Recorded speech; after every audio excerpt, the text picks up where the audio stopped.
வணக்கம் நண்பர்களே. Kerala case details தான் வந்து இதில் நம்ம பார்க்க போகிறோம். இப்போ பார்த்தீங்கன்னா கேரளாவில் வந்து ஒரு வழக்கு இருக்குது அப்படின்னு சொல்லி எல்லோரும் கேட்டுக்கிட்டு இருக்கீங்க. அதை பற்றின ஒரு முழுமையான ஒரு விளக்கத்தை கொடுத்துடலாம் அப்படிங்கிறதுக்காக தான் இந்த வீடியோ.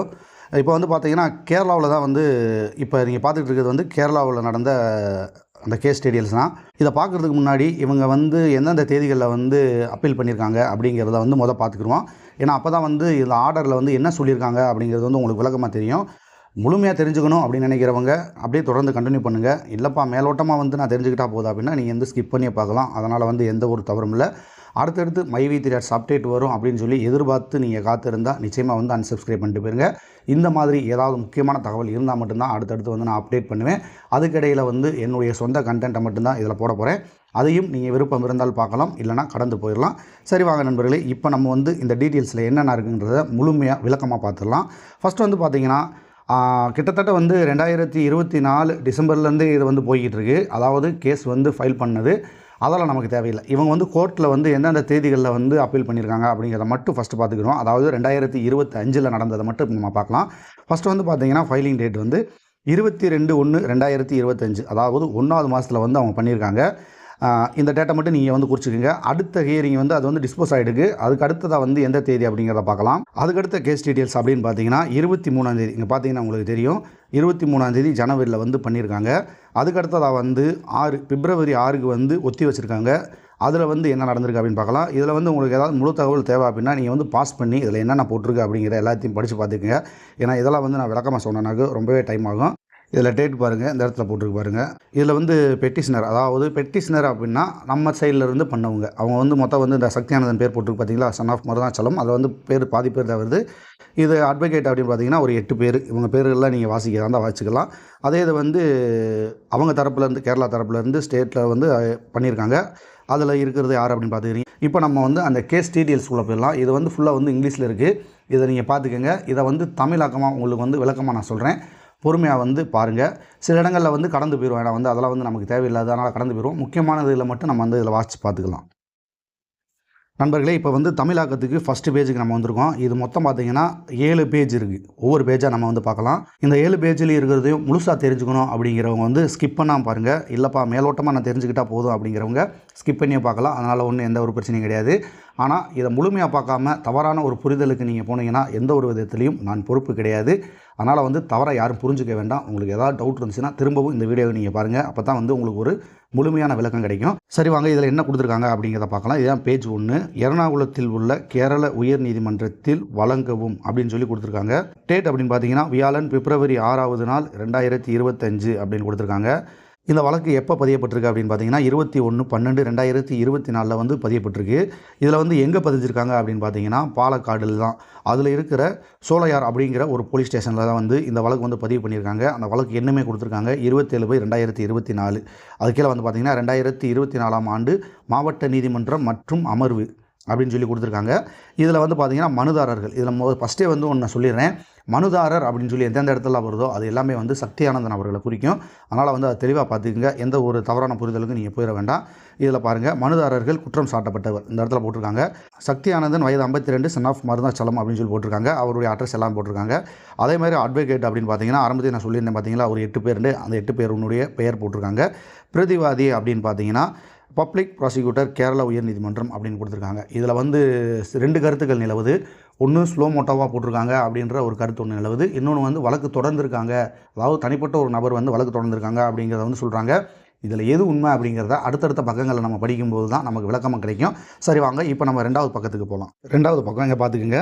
இதில் வந்து பார்த்திங்கன்னா station house officer Sholayar police station, அதாவது சோலையாரில் வந்து அவங்களுடைய டீட்டெயில் கொடுத்துருக்காங்க.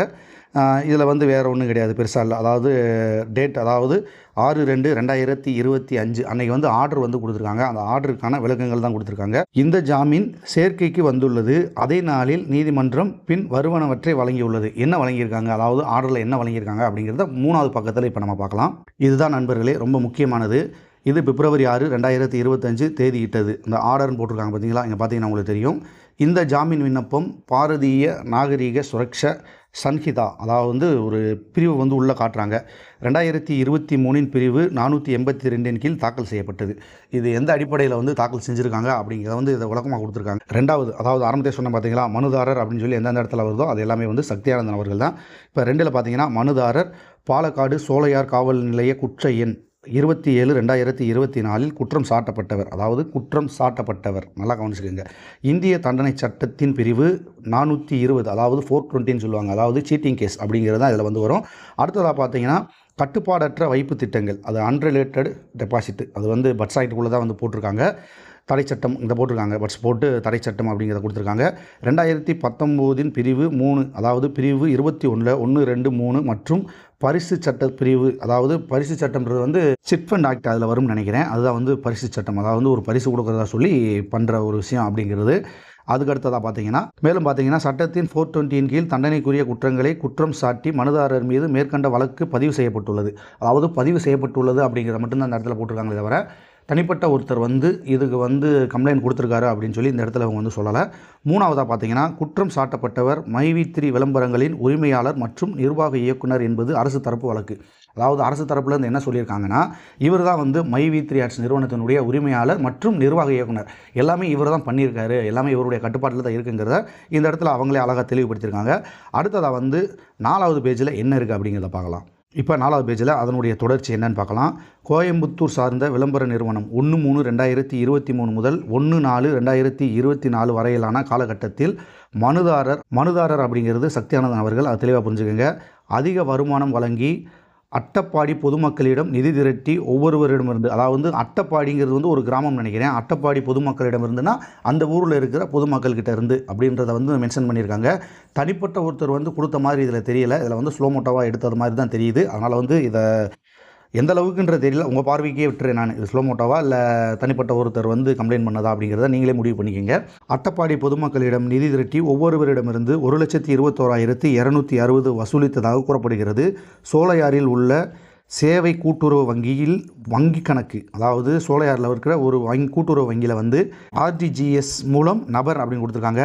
அதன் பிறகு குற்றம் சாட்டப்பட்டவர்கள் 1வது தகவல் அறிந்தவர்கள், இதில் வந்து 1வது தகவல் அறிந்தவர் யாருன்றது வந்து நம்ம 2வது பார்க்கலாம். மற்றும் மற்றவர்களிடம் பணத்தை செலுத்தாமல் ஏமாற்றி பணத்தையும் தவறாக பயன்படுத்தியுள்ளனர் அப்படின்னு சொல்கிறாங்க. எனவே குற்றம் சாட்டப்பட்டவர் இந்த குற்றத்தை செய்ததாக கூறப்படுகிறது. அதாவது இவர் தான் வந்து அதை பண்ணிட்டாரா இல்லை வேறு யாரும் பண்ணியிருக்காங்களா அப்படிங்கிறத வந்து எனக்கு இங்கே தெளிவாக புரியலை, உங்களுக்கு புரிஞ்சுன்னா நீங்கள் சொல்லுங்கள். ஆனால் அவங்க சொல்லியிருக்கிறது என்னன்னா, 1வது தகவல் அறிந்தவர் மற்றும் மற்றவர்களிடம் பணத்தை செலுத்தாமல் ஏமாற்றி பணத்தை தவறாக பயன்படுத்தியுள்ளார். எனவே குற்றம் சாட்டப்பட்டவர் இந்த குற்றத்தை செய்ததாக கூறப்படுகிறது. ஒருவேளை வந்து இது நேரடியாக வந்து எம்டிஏ குறிப்பிட்டாலும் குறிப்பிடலாம். ஏன்னா வந்து தமிழில் வந்து நம்ம மொழிபெயர்க்கும் போது சில விஷயங்கள் வந்து முன்னுக்கு பின் வரும்போது அர்த்தங்கள் மாறுபடலாம். மனுதாரர் மற்றும் கற்றறிந்த பப்ளிக் ப்ராசிக்யூட்டர் தரப்பில் ஆஜரான கற்றறிந்த வழக்கறிஞரின் கருத்தை கேட்டறிந்தார். ஜாமீன் மனுவை அரசு வழக்கறிஞர் எதிர்த்தார். அதாவது இவங்க வந்து சொல்லியிருக்காங்க, நம்ம தரப்புலேருந்து வந்து விளக்கம் கொடுத்துருந்துருக்காங்க, இதை வந்து அரசு தரப்பு வழக்கறிஞர் வந்து எதிர்த்திருக்காரு. மேலும் வந்து பார்த்திங்கன்னா 5வது பாயிண்ட் என்ன சொல்லியிருக்காங்கன்னா, மனுதாரர் தரப்பு வழக்கறிஞரை விரிவாக கேட்டபின் ஜாமீன் வழங்குவது பொருத்தமான வழக்கு அல்ல என்று நான் கருதுகிறேன் அப்படிங்கிற ஒரு வாதத்தை வந்து முன் வச்சிருக்காரு. அதுக்கு அடுத்த பேஜில் என்ன சொல்லியிருக்காங்க அப்படிங்கிறத பார்க்கலாம். இப்போ நம்ம 4வது பேஜை முடிச்சுட்டு 5வது பேஜுக்கு வந்திருக்கோம். இது 482. இந்த நிலையில் மனுதாரர் சார்பில் ஆஜரான வழக்கறிஞர், அதாவது மனுதாரர் அப்படின்னா சக்தியானந்தன் அவர்கள் சார்பாக ஆஜரான வழக்கறிஞர் மனுதாரரை விசாரணை அதிகாரியிடம் சரணடைய தயாராக இருப்பதாக தெரிவித்தார். அதாவது என்ன சொல்லியிருக்காங்கன்னா, இதெல்லாம் ஒன்றும் பிரச்சனை இல்லை, மனுதாரர் வந்து விசாரணை அதிகாரிகிட்ட வந்து சரணடைவார், அதற்கான விளக்கம் கொடுப்பாரு அப்படிங்கிறத வந்து அவங்க வந்து தெளிவாக வந்து எடுத்து சொல்லியிருக்காங்க. விசாரணைக்கு பிறகு மனுதாரரை நீதிமன்றத்தின் முன் ஆஜர்படுத்த உத்தரவு இருக்கலாம் என்றும், மனுதாரர் ஆஜர்படுத்தப்பட்ட தேதியில் ஜாமீன் மனுவை பரிசீலிக்க அதிகார வரம்பு நீதிமன்றத்திற்கு உத்தரவு இருக்கலாம் என்றும் வழக்கறிஞர் கூறினார். அந்த பிரார்த்தனையை அனுமதிக்கலாம் என்று நினைக்கிறேன். அதாவது பிரார்த்தனைங்கிறது வேண்டுதல், அந்த வேண்டுதலை அனுமதிக்கலாம் என்று நினைக்கிறேன்னு சொல்லி நம்ம தரப்புலேருந்து வந்து சொல்லியிருக்காங்க. அதாவது என்ன சொல்லியிருக்காங்கன்னா, விசாரணைக்கு வந்து அவர் வரும்போது நீதிமன்றத்தில் வந்து நாங்கள் ஆஜர்படுத்துகிறோம், அப்போ வேணால் வந்து நீங்கள் ஜாமீன் மனுவுக்கான இதை வந்து நீங்கள் பார்க்கலாம் அப்படிங்கிறத வந்து சொல்லியிருக்காங்க. மேலும் பார்த்தீங்கன்னா, மனுதாரரின் வழக்கறிஞரின் சமர்ப்பிப்பை கருத்தில் கொண்டு இந்த ஜாமீன் மனு பின்வரும் நிபந்தனைகளுடன் தள்ளுபடி செய்யப்படுகிறது. அதாவது ஃபர்ஸ்ட்டில் என்ன சொல்லியிருக்காங்கன்னா, மனுதாரர் இன்று முதல் 2 வாரங்களுக்குள் விசாரணை அதிகாரி முன் சரணடைவார் அப்படிங்கிறத சொல்லியிருக்காங்க. மேலே குறிப்பிட்டபடி மனுதாரர் விசாரணை அதிகாரியிடம் சரணடைந்தால் அப்படிங்கிறத கொடுத்துருக்காங்க. இப்போ நம்ம வந்து பார்த்துக்கிட்டு இருக்கிறது வந்து 5வது பேஜ். 6வது பேஜில் என்ன கொடுத்துருக்காங்க அப்படிங்கிறத பார்க்கலாம். இப்போ நம்ம பார்க்க போகிறது 6வது பேஜ். விசாரணை அதிகாரி மனுதாரரை விசாரிக்க சுதந்திரமாக இருக்கிறார் மற்றும் சரணடையும் தேதியில் மனுதாரரை அதிகார வரம்பிற்குட்பட்ட நீதிமன்றத்தில் ஆஜர்படுத்த வேண்டும். அதாவது அவரே வந்து சொல்லியிருக்காரு. அதாவது ஆர்டரில் என்ன சொல்லியிருக்காங்கன்னா, அப்படி வந்து விசாரணைக்கு வரும்போது அன்றைக்கி நீதிமன்றத்தில் ஆஜர்படுத்தணும் அப்படிங்கிறத சொல்லியிருக்காங்க. 3வது என்ன சொல்லியிருக்காங்கன்னா, மனுதாரர் அவரை மாஜிஸ்திரேட் முன் ஆஜர்படுத்தும் நேரத்தில் அதிகார வரம்பிற்கு உட்பட்ட நீதிமன்றத்தில் ஜாமீன் விண்ணப்பத்தை தாக்கல் செய்ய சுதந்திரமாக இருக்கிறார். அதாவது அன்றைக்கி வந்து நீங்கள் ஜாமீன் மனு வந்து தாக்கல் செய்யலாம் அப்படிங்கிறத சொல்லியிருக்காங்க. அத்தகைய ஜாமீன் விண்ணப்பம் சம்மந்தப்பட்ட வழக்கறிஞரிடம் முன்கூட்டியே நகலுடன் தாக்கல் செய்யலாம். நீங்கள் வந்து முன்கூட்டியே கூட வந்து அந்த ஜாமீன் மனு வந்து தாக்கல் பண்ணிக்கலாம் அப்படிங்கிறத வந்து சொல்லியிருக்காங்க. அதிகார வரம்பு நீதிமன்றம் அந்த ஜாமீன் விண்ணப்பத்தை சட்டத்தின்படி பரிசீலித்து அதை தாக்கல் செய்யும் தேதியில் பொருத்தமான உத்தரவுகளை பிறப்பிக்கும் அப்படிங்கிறத சொல்லியிருக்காங்க. மேலும் பார்த்தீங்கன்னா 4வது பாயிண்டில் விசாரணை அதிகாரி தேவைப்பட்டால் மனுதாரரை ஆஜர்படுத்தும் நேரத்திலும் அத்தகைய பட்சத்தில் காவல் விண்ணப்பத்தை தாக்கல் செய்ய சுதந்திரம் இருக்கிறது. அதாவது அப்படி பண்ணுற நேரத்தில் வந்து காவல் எடுத்து விசாரிக்கிறதுக்கும் அவர் வந்து பண்ணலாம் அப்படிங்கிறதையும் சொல்லியிருக்காங்க. மேற்கொண்டு பார்த்தீங்கன்னா 7வது பேஜ். இதை வந்து நான் வந்து தமிழில் சொல்ல போகிறதில்ல, இதை நான் வந்து இங்கிலீஷ்லேயே காட்டுறேன். அதை நீங்கள் ஈஸியாக படித்து தெரிஞ்சுக்கலாம். ஏன்னா வந்து அதுதான் மெயின். அதில் அவங்க என்ன சொல்லியிருக்காங்க அப்படிங்கிறத முழுமையாக நீங்கள் பார்த்து தெரிஞ்சுங்க. இப்போ வந்து அந்த 7வது பேஜில் இங்கிலீஷ்லேயே இப்போ நம்ம காட்டுறேன். இதை வந்து இங்கிலீஷ்லேயே போட்டிருக்காங்க. இது வந்து 7வது பேஜ். முடிஞ்சால் நீங்கள் வாட்ச் பார்த்துக்கங்க இதில் என்ன சொல்லியிருக்காங்க அப்படிங்கிறத. இதுக்கான விளக்கம் என்னன்றதை நீங்களே புரிஞ்சுக்கங்க நண்பர்களே. இதுக்கு வந்து நான் விளக்கம் சொல்ல விரும்பலை. ஏன்னா இதுக்கு நம்ம ஏதாவது விளக்கம் சொல்ல போக தேவையில்லாத ஒரு குழப்பங்கள்லாம் வந்துடக்கூடாது.